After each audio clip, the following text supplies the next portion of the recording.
All right, so these are my top powders, finishing powders, setting powders for dry textured skin. Now, I know that it doesn't really look like my skin is that textured from far away, but up close you can see like scarring. My skin also gets really dry, but I also find that if I don't set my makeup, it doesn't last all day like I need it to. And I go hard. That's what she said. So I need to make sure that my makeup can last for 16 hours at a time. And so in order to make that happen, I do have to set my face. And I am still, even though I know this, I'm still a little bit terrified of face powders because they can make your makeup look real bad real easily, especially if you, like me, have super dry skin. So I'm going to tell you about my top, we'll do top 5, and then I'm going to give you a bonus one. The reason I'm giving you a bonus one is actually because there are 5 that I really, really like, but I have a 6th one that's not technically a face setting powder, but it's still really, really, really good. So let's dive into it. So the first one that I have, and this is probably my most recent discovery, and it also, oh, I just noticed I have a stain there. Don't look at it. That's really upsetting. I feel like we should go from the bottom to the top. So we're going to start with my least favorite, working my way into my more favorite ones. So the first one is this Charlotte Tilbury Flawless Finish. Now, part of the reason that I love this is the texture.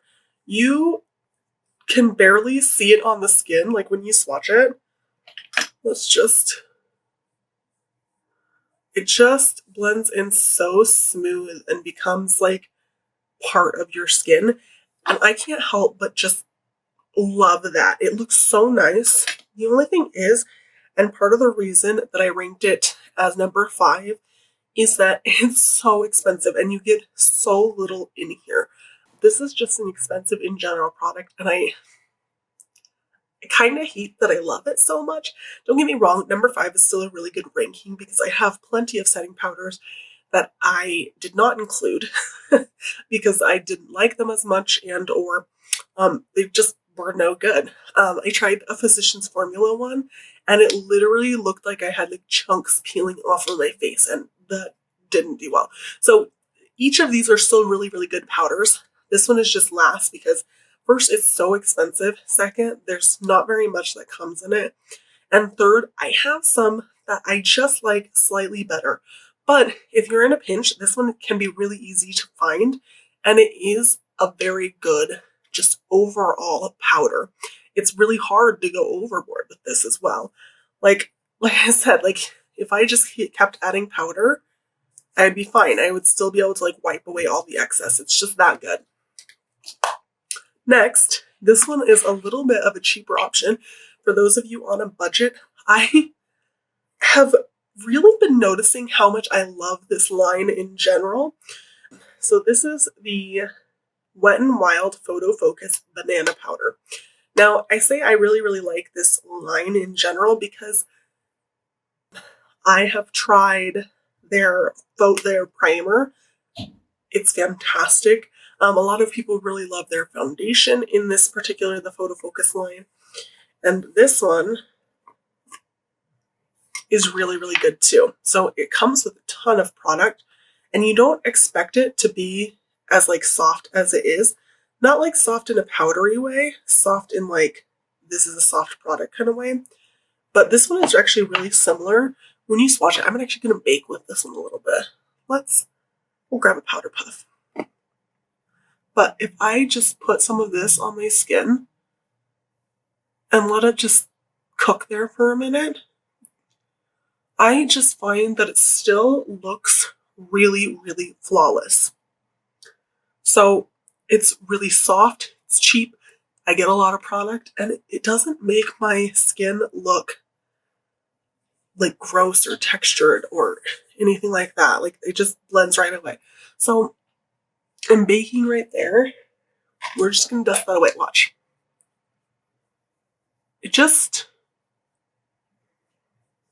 it still looks great. It doesn't look like anything crazy was on my skin. It blended away to basically nothing. It's beautiful.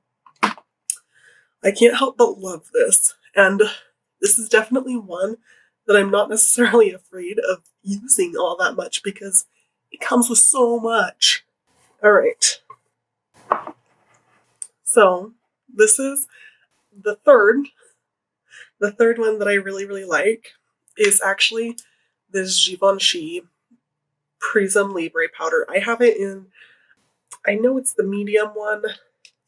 I don't know how to say that. Not even going to try it. But I wasn't sure what to think. I actually took out the powder puff because I was like, oh, it's just getting in the way. Because I never actually apply it with the powder puff. I just use my own. But first of all, it is silky. Like even more so than the Charlotte Tilbury or the Wet n Wild one. And when you swatch it, it does like a similar thing. I think this one blends away even easier. And the other thing is, if you're like me who are very, very incredibly dry, but you get spots of oil. So my skin is very, very dry, especially around my mouth, on my chin, on my cheeks. But right on my nose, I get weirdly excessively oily. So I always try to powder my nose. Well, this is one that works well over my dry patches, but also works excellent for keeping my nose oils under control. And I love that. It makes me so happy because there's not a lot that will do both. Well, maybe there are, but I just haven't discovered it. So this one is beautiful. I can't say that I care that much about the different colors. I think that it's fine.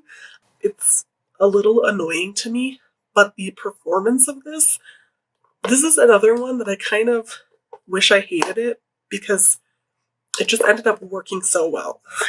This lid. Come on, get on there. Okay, so this one, I actually got this in a Sephora Points Rewards thing. This is the Veil Translucent Powder by Hourglass. Now, this one is basically invisible, and you don't need a lot. So we're going to do a little bit of baking right on the forehead with this one. But this one, again, the texture is really, really smooth. I would say that the Givenchy one is probably smoother. This one is more on par with the Charlotte Tilbury one if you have used either one. But as far as like workability, I think that this one can be really easy to use. And that's part of the reason I like it is because I think it works very well, but it's also very easy to use. So let's go in here. And remember, I mentioned my skin is on the drier side. I do get really oily in my nose. So I'm just going to show you what it does to dry skin. So we're going to let that sit for a minute. But the only thing with this one is it's crazy expensive. Maybe I should knock this one down one and put it right below the Givenchy one. That's too late, but this is my number 2. It works really, really well, and I think that it's easy to use. I really, really like this one, and like I said, the only thing is it's way too expensive. I don't know where these people get off, but like charging, I don't even remember how much it is for that setting powder. I'm like, you guys. All right, let's wipe this one away. But do you see that? Like, obviously I have texture, but it doesn't accentuate any of that, and it's like beautifully brightening. I think that it looks really, really good on my skin, pretty much no matter what I do. Now, this one, oh my gosh. Oh, I just closed it by accident. This is my number 1. And I think that, honestly, as I've started trying more and more things from this brand, I'm just falling in love with this brand in general. The only thing is, this thing is incredibly hard to open. It's like on a hinge. This stuff is, so good. Chef's kiss, amazing. I don't know why I didn't try it sooner. Everybody said it was good, but so it's a baked one. You wouldn't think that it's as good as it is because the texture is not as smooth and soft as some of these other ones. And in fact, when you like put it on your skin, but you can just keep going. Like you can just add more and more and more, and your skin still looks fine. Let me just do. Like it's still, your skin doesn't look cakey or anything. I'm just like, I'm gonna add some more. It just doesn't matter how much you build this one up. It never makes your skin look dry. And I mean, I love that about this one. It almost is, I want to say it like, it almost is like it adds oil back into your skin. I can't explain it, but it lasts all day. It does really, really well. Again, much like the Givenchy, really, really well on my dry patches, but also really, really well on my nose where I do get weirdly oily. It is just, this is the holy grail for me, and it kind of instantly became so because it's just so good. Oh man, it's really, really good. If only they could just make it easier to open and make a jumbo size of it, that'd be great because I'm there. All right, so this one is my bonus product. The reason I love it so much is because one of the few places that I really, really struggle with as far as like setting my makeup is my concealer, because obviously I'm a human and humans have, and I still can't help but love it. But I zoomed into my under eye and it just gets really dry. I'll show you with one eye something else, and this eye will be my Sublime Perfecting Powder. But if I go in with my powder puff, I promise it just has this powder on it. I have a powder puff specifically for this. But I normally will tap a little bit onto and then I'll tap off any excess. I'm using the palm of my hand because I have setting powder on that. And then I'll go in and set my under eye. So first off, do you see how it got rid of like everything? Like it really is blurring. But it also doesn't make anything look cakey. It does set everything in place. Well, let me show you what happens when I use anything else. So we're going to use my top one, the Kosas Cloud Set, for this other eye. And I'll just show you why I love the Pat McGrath one so much. So if I take the Kosas one, I'm going to do the same process. Make sure there's no lines.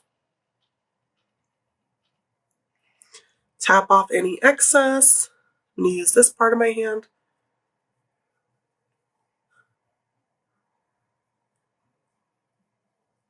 Okay, first of all, there's still a lot more product, and I don't feel like it blurs as well. But, okay, first of all, there's so much more product on this side. But this one just made things disappear versus this side. I feel like it's a little bit harder to work with that one. So there you have it. Those are my top 5 and a bonus. So number 1, we've got the Kosas Cloud Set. Number 2, we have the Hourglass Veil Translucent Setting Powder. Number 3, we have the Prism Libre Setting Powder. I hate the packaging on this, but it is very good. Number 4, we have the Wet n Wild Photo Focus Banana Powder. It's really brightening. It's pretty. If you haven't tried this one, it's going to set you back.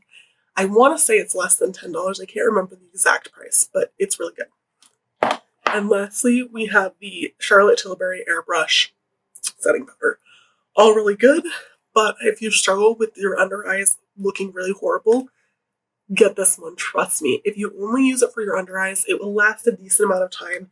Yes, I've made a dent in this, but I've also had it for a while, and I use this pretty much every day, so totally worth it. I'm not someone that won't spend money on makeup, but if it's expensive and I didn't love it, I'm not going to repurchase it. So those are my favorites. Hopefully you got something from this. If you're anything like me, setting your makeup with any sort of setting powder does terrify you, and I get that.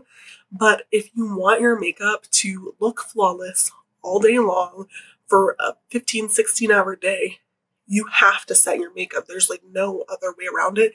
Even if you have dry skin, you still have to set your makeup. And I think that sometimes, because we are dry skinned girlies, we're nervous to do that. So make sure to check these out. Bye.